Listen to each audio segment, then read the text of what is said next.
Garis besar di sini ini saya akan membahas spoiler untuk One Piece chapter terbaru, yaitu di chapter 1045. Nah, mari tanpa basa-basi lagi kita langsung saja wadaw.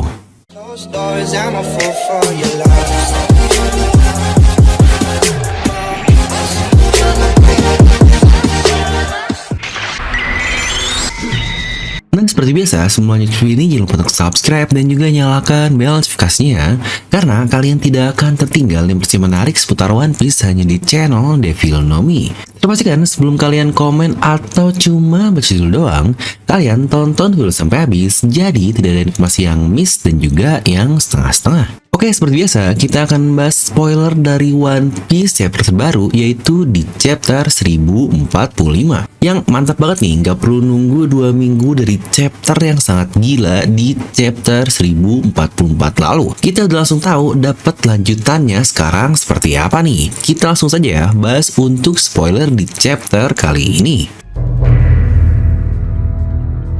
Dimana judul untuk spoiler kali ini adalah Next Level. Wah, simpel banget nih, cuma next level doang. Oke, lanjut. Kali ini memang sesuai berita yang kita dapat ya, dimana chapter 1045 diisi oleh color split spesial buatan Oda. Dan bahkan di color split kali ini, kita diperlihatkan seluruh dari kru topi jerami yang sedang duduk bersama-sama, dan ada tulisan Sea of Liberation. Wah, ini sih semua akhirnya muncul liberation lagi, atau kebebasan nih bakal makin sering muncul untuk kedepannya. Dimana awalnya di chapter 1043 tentang Drums of Liberation itu. Serta nanti bakal saya bahas juga nih histori atau sejarah dari Liberation ini yang berhubungan dengan serial One Piece. Nah, oke lah, kita akan langsung saja membahas apa aja sih yang sebenarnya terjadi di chapter ini dari spoiler yang ada. Dimana semua chapter ini berisi tentang pertarungan Luffy versus Kaido full, alias ini benar-benar dari page awal sampai akhir katanya full tarung Kaido dan Luffy saja. Ya, katanya juga pertarungannya sangatlah lucu atau very funny. Bahkan leakers ini alias Redon dia mendefinisikannya hanya seperti itu saja. Sebenarnya kata-kata funny ini cukup ambigu ya, atau sangat luas banget nih artinya apa. Bisa lebih menarik, lebih lucu, lebih keren, atau apapun. Jadi tidak ada patokan pasti kita bisa ngomong ini benar-benar pertarungan yang seperti apa. Karena kata Redon yang biasa membuat spoiler seperti ini, dia cuma bisa bilang kepada kita akan lebih menikmatinya saat membaca chapternya nanti. Karena itu jauh lebih baik dari sebuah tulisan saja seperti spoiler atau summary yang biasa kami baca. Jadi nanti untuk review seperti biasa lah ya, kita akan merilis review setelah gambar atau raw-nya keluar, ya biar lebih terasa aja nih bentukannya seperti apa dong.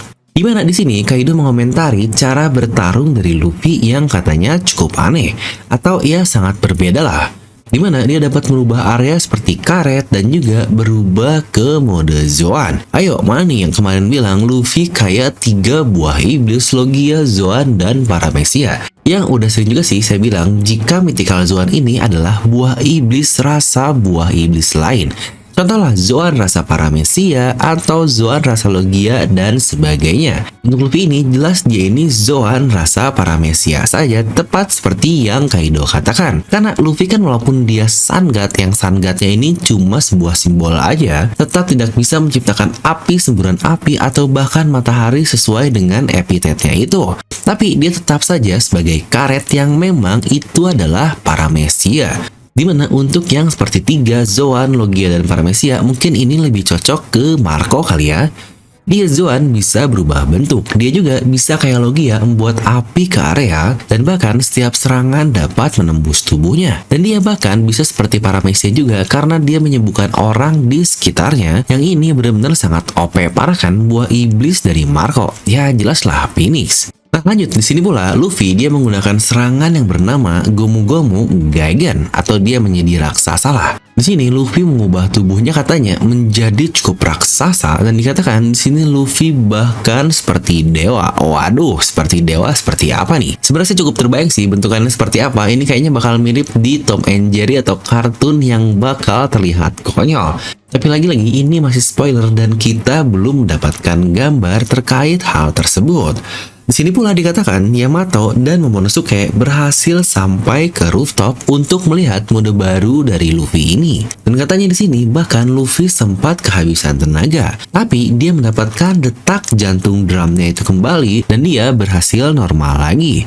Di akhir chapter pun Luffy menunjuk muka Kaido dengan sangat kuat dan di situ dia berkata, ini menarik bukan? Kaido di sini Luffy-nya ngomong dengan fun. This is fun, Kaido. Ya, kita bahkan belum tahu juga sih di chapter ini Kaido apakah sudah kembali ke mode serius hybridnya atau masih jadi naga seperti di chapter sebelumnya. Tapi satu yang bisa kita simpulkan dari chapter ini adalah, ya benar, ini chapter yang benar-benar mereda lagi nih untuk tensinya. Ya tepatlah seperti yang biasa kita lihat dari pola Oda Sensei. Nah, kita akan coba bahas sedikit mengenai apa sih yang ada di pikiran saya terkait spoiler kali ini. Yang sejujurnya mengenai kemampuan Luffy ini, dia dapat mengubah daerah menjadi karet. Ini prinsipnya sedikit berbeda ya dengan Doflamingo dan Katakuri lalu.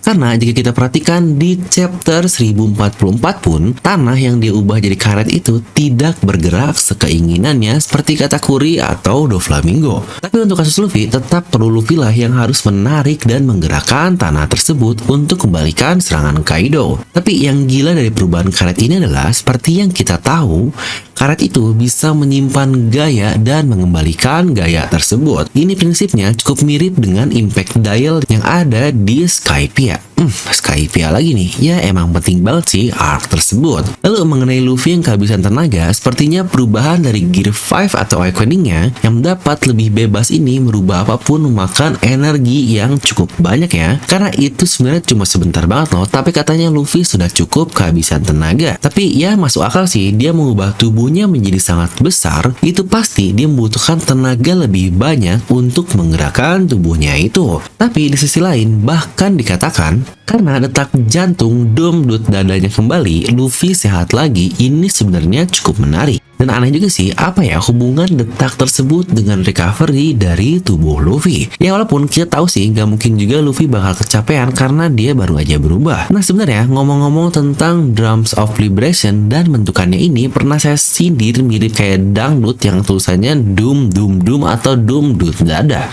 Jangan-jangan memang nih Oda ambil Drums of Liberation ini dari dangdut. Lalu Joy Boy diambil dari Drums of Liberation dan Drums of Liberation dari dangdut. Dangdut koplo di Jawa, di Jawa ada Joyo Boyo. Joy Boy, Joyo Boyo. Wah, D adalah dangdut nih, jangan-jangan. Jangan-jangan juga Nika itu dari Inka dan Yeni Inka. Aduh, bercanda ya, ini jokes doang lah, jangan diambil serius. Bisa-bisanya banyak yang sindir karena hal ini. Kalau bilang serius amat lah, klaim-klaim atau apalah, ya santai lah, ini cuma jokes saja, ngapain diambil serius. Udah cerita One Piece fiktif juga, jokes yang pastinya lebih fiktif lagi. Nah lanjut mengenai tubuh Luffy yang katanya berubah menjadi raksasa, itu sebenarnya dari dulu saya kepikiran sih terkait kemampuan Luffy ini akan ada hubungan penting dengan proses gigantifikasi yang dicari oleh pemerintah dunia lah, suku raksasa lah, Ohars dan sebagainya. Tapi untuk hal ini akan kita coba bahas di video terpisah ya. Nah lalu di sini juga saya akan bahas sedikit apa aja sih info terbaru yang One Piece keluar di minggu-minggu ini. Dimana bahkan One Piece staffnya atau official dari One Piece ini mengumumkan hal spesial di tanggal 28 Maret kemarin. Yang utama adalah kita mendapatkan poster baru untuk One Piece Film Red alias film yang akan rilis tentang Shanks di Agustus nanti. Dimana wajah wanita yang sebelumnya cuma terlihat dari bentukan ya siluet doang, di sini akhirnya benar-benar dilihatkan bentuknya seperti apa. Dia benar-benar mempunyai sayap seperti dari suku Skypiea yang kita lihat dari siluetnya juga. Tapi yang cukup menarik, rambutnya ini setengah-setengah nih, antara warna merah seperti Shanks dan warna putih. Kira-kira dia ini siapa ya? Dan ada kata-kata di situ yang berkata kepada Luffy, "Hey Luffy, berhentilah menjadi bajak laut." Ini cukup mencurigakan nih. Apa maksud orang ini atau wanita ini yang nanti akan keluar di One Piece Film Red? Serta akhirnya kita juga mendapatkan seseorang untuk mengisi posisi Shanks di live action One Piece yang akan keluar di Netflix nanti. Pada penasaran kan bentuk Shanks-nya seperti apa? Dan ternyata Peter Gadiot dia memainkan posisi Shanks tersebut. Di sini pula kita mendapatkan permainan baru dari One Piece yang bernama One Piece Odyssey. Ya mungkin buat kalian yang pingin kan bisa cari sendiri lah untuk trailernya. Ada banyak di YouTube yang sepertinya dari grafiknya cukup menarik nih. Yang bahkan original story-nya pun dibuat oleh Oda Sensei. Yang kita masih nggak tahu lah ya untuk ini gameplaynya seperti apa, karena saya sendiri masih penikmat One Piece Grand Battle yang OP parah. Nah mungkin itulah beberapa info baru terkait One Piece yang ada di seminggu kemarin. Ya mungkin dengan tambahan terkait kru topi jerami kita akan seperti apa di One Piece film Red nanti. Nah jadi itu untuk video kali ini, kalian bisa langsung tuliskan pendapat kalian di kolom komentar di bawah. Serta buat kalian juga nih yang wibu tapi malu terlihat wibu, yuk kalian bisa pesan outfit dari DNM Merchandise untuk meningkatkan status wibu kalian hanya dengan satu sentuhan saja, anjay. Buktikan intelektual dan banggakan pengetahuan One Piece kalian di tongkrongan dengan DNM.merch ini. Coba dan rasakan bagaimana produk dan layanan kami bekerja jika dalam 7 hari sejak waktu pembelian Anda merasa tidak puas atau puas tapi berubah pikiran, uang akan dikembalikan 100%. Jadi miliki sekarang, kami sudah siap untuk mengirimkan produk langsung ke depan pintu rumah Anda. Ingat, ini adalah penawaran bebas resiko. Langsung klik link di deskripsi video ya. Dan seperti biasa, semoga kalian terhibur dengan video ini. Like aja kalau kalian suka, dislike aja kalau nggak suka. Jangan lupa untuk subscribe dan juga share video teman kalian. Gue Devil pamit and I'll see you guys next time.